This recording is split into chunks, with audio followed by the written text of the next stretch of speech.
নমস্কাৰ এটি গুৰুত্বপূৰ্ণ কথা আপোনালোকক মই ক'ব খুজিছো যে এছ.কে. Sinha lieutenant general এছ.কে. সিনহা তেখেত আমাৰ অসমৰ ৰাজ্যপাল আছিল আৰু সেই সময়ত তেখেতে ভাৰতবৰ্ষৰ মহামান্য ৰাষ্ট্ৰপতিগৰাকীলে এখন প্ৰতিবেদন লিখিছিল আৰু সেই প্ৰতিবেদনখন আছিল নৱেম্বৰ 8 তাৰিখে 1998 চনত ডিঅ নাম্বাৰ GSAG.3/98 ৰাজভৱনত এতিয়াও আপোনালোকে বিচাৰিলে সেই পত্ৰখন পাব। এতিয়া কথা হল সেই পত্ৰখনত তেওঁ কেইবাটাও সংবেদনশীল বিষয় মহামান্য ৰাষ্ট্ৰপতিগৰাকীলে প্ৰেৰণ কৰিছিল। সেই সময়ত মহামান্য ৰাষ্ট্ৰপতিগৰাকী আছিল KR নাৰায়ণন। তেখেতক প্ৰদান কৰিছিল। তাৰে ভিতৰত এটা অতি গুৰুত্বপূৰ্ণ বিষয় বুলি ভাবিছো আৰু সেইটো বিষয়ৰ ওপৰতে মই আপোনালোকৰ আগত কিছু বক্তব্য ৰাখিব খুজিছো আৰু যদি আপোনালোকে প্ৰয়োজনীয় বুলি ভাবে এইখিনি ৰাইজৰ মাজলৈ লৈ যাব।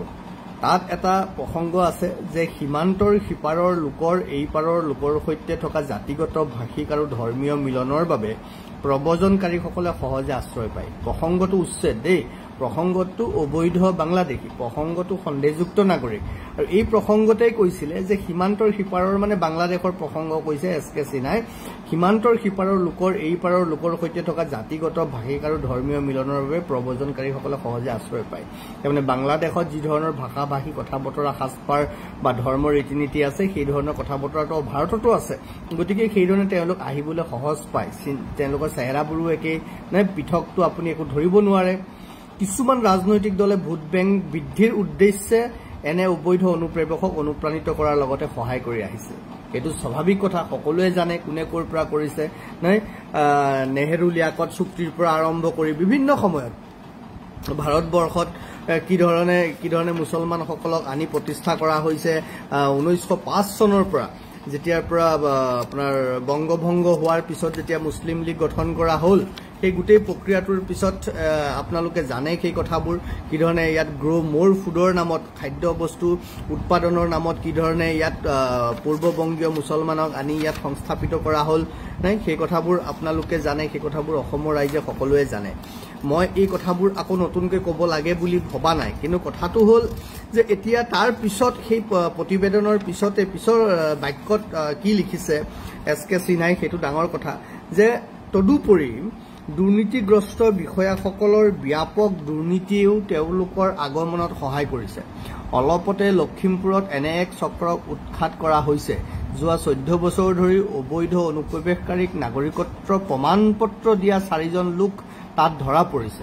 মানে 98ত লিখিছে যে যোৱা 14 বছৰ ধৰি 98ত লিখা চিঠি এখনত তেওঁ সেই সময়ৰ ৰাজ্যপালগৰাকীয়ে এছ.কে. সিনহাই এই কথাটো লিখিছে যে দুৰ্নীতিগ্ৰস্ত অসম চৰকাৰৰ বিষয়া তেওঁলোকে বিভিন্ন মানুহৰ লগত লগ লাগি এটা নেক্সাছ আছে আৰু তেতিয়াই 98ৰ পৰা 14 বছৰ ধৰি বুলি কৈছে।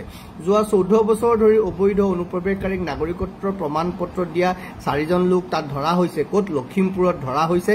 সেই চক্ৰত ধৰা পৰিছে। তাৰ মানে 98লৈকে যদি আমি 14 বছৰ আগলৈ চাওঁ তেতিয়াহ'লে সেই তাৰ পৰা আপোনাৰ 92-93ৰ পৰা সেই প্ৰক্ৰিয়াটো যদি আপুনি আৰম্ভ কৰে তেতিয়াহ'লে দেখিব কি বুলি 83-84ৰ পৰা আপুনি যদি প্ৰক্ৰিয়াটো আৰম্ভ কৰে দেখিব যে তাত কি ধৰণে এটা পদ্ধতিগতভাৱে বাংলাদেশৰ পৰা অহা মানুহবিলাকক নাগৰিকত্বৰ প্ৰদান কৰা হৈছে চৰকাৰী বিষয়াসকলৰ তৎপৰতাত। এতিয়া মই এইটোহে ক'ব খুজিছো যে 98তেই যেতিয়া এগৰাকী ৰাজ্যপালে অসমৰ কেন্দ্ৰীয় আমাৰ মহামান্য ৰাষ্ট্ৰপতিগৰাকীলে এই প্ৰতিবেদন প্ৰেৰণ কৰিছিলে, তাৰ মানে সেই প্ৰক্ৰিয়া এতিয়াও হৈ আছে। তাৰ পিছত বিগত সময়ত কংগ্ৰেছৰ 15 বছৰ চৰকাৰ চলিলে। তেতিয়া আপোনালোকে জানিছে যে ৰকিবুল হুছেইনৰ দৰে ব্যক্তিসকলে কি ধৰণে হোম ডিপাৰ্টমেণ্টত ৰকিবুল যেতিয়া মিনিষ্টাৰ আছিলে কি ধৰণে তাত কি মানুহ সংস্থাপিত কৰিলে। তাৰ পিছতেই IMDT আইনখন বাতিল হোৱাৰ লগে লগে 2005 চন 7 চনত 6 চনত যেতিয়া AIUDF গঠন কৰা হ'ল তেতিয়া কি ধৰণে ইয়াত গোটেই মুছলমানে আগ্ৰাসন কৰিলে, মুছলমানে কি ধৰণে খুটি পুতিলে সেই কথাবোৰ আপোনালোকে দেখিছে, বিশেষকৈ অসমৰ ৰাজনৈতিক ক্ষেত্ৰখনত অসমৰ প্ৰশাসনৰ ব্যৱস্থাটোত। তাৰমানে আজিও ক'ৰবাত তেওঁলোকক প্ৰমাণপত্ৰ দিয়াৰ এটা চক্ৰ চলি আছে।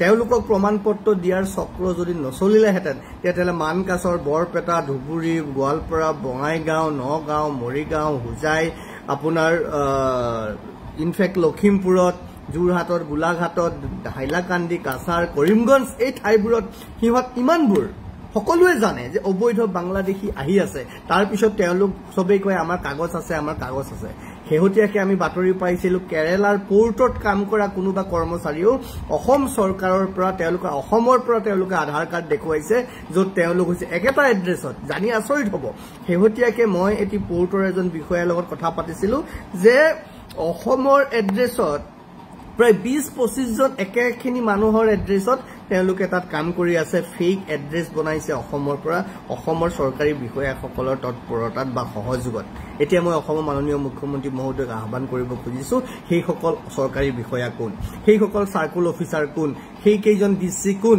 যি 95-96 আপোনাৰ 85-86 ৰ পৰা যিসকলে আজি পৰ্যন্ত অবৈধ বাংলাদেশীক প্ৰমাণপত্ৰ দি আছে সেই চৰকাৰী বিষয়াসকলক নাকি লগাব কোনে সেই চৰকাৰী বিষয়াসকলক চিনাক্ত কৰিব কোনে সেই চৰকাৰী বিষয়াসকলক ওপৰত শাস্তি বিহিত ব্যৱস্থা লব কোনে শাস্তি প্ৰদান কৰিব কোনে মই অসমৰ মাননীয় মুখ্যমন্ত্ৰী মহোদয় আহ্বান কৰিছো আপুনি যিটো পদ্ধতি প্ৰক্ৰিয়া আৰম্ভ কৰিছে এই প্ৰক্ৰিয়া সঠিক সময় ইয়াৰ পিছত যাতে আৰু কোনো চৰকাৰী বিষয়াই কেইটকামানৰ কাৰণে প্ৰমাণপত্ৰ দি নিদিয়ে আমি স্পষ্টকৈ কৈছো প্ৰত্যেকজন সাৰ্কুল অফিচাৰ প্ৰত্যেকজন ডিচিলে আমাৰ এইটো প্ৰত্যাহ্বান থাকিব আপোনালোকে নহয় বুলি কওক কাৰণ এই প্ৰতিবেদন অসমৰ এটা সময় ৰাজ্যপালৰ প্ৰতিবেদন ইয়াত স্পষ্ট কৰি দিছে আৰু 98ত তেওঁ যেতিয়া কৈছে যে সেই সময়ত লখিমপুৰত কোন খাই চক্ৰ উৎখাত কৰা হৈছিল তাৰ লগত কোন জড়িত আছিল সেই সবিশেষ তদন্ত হওক মাননীয় মুখ্যমন্ত্ৰী মহোদয়ক আমি আহ্বান কৰিছো এই ভিডিঅ'টোৰ মাধ্যমেৰে আৰু অসমৰ ৰাইজক কৈছো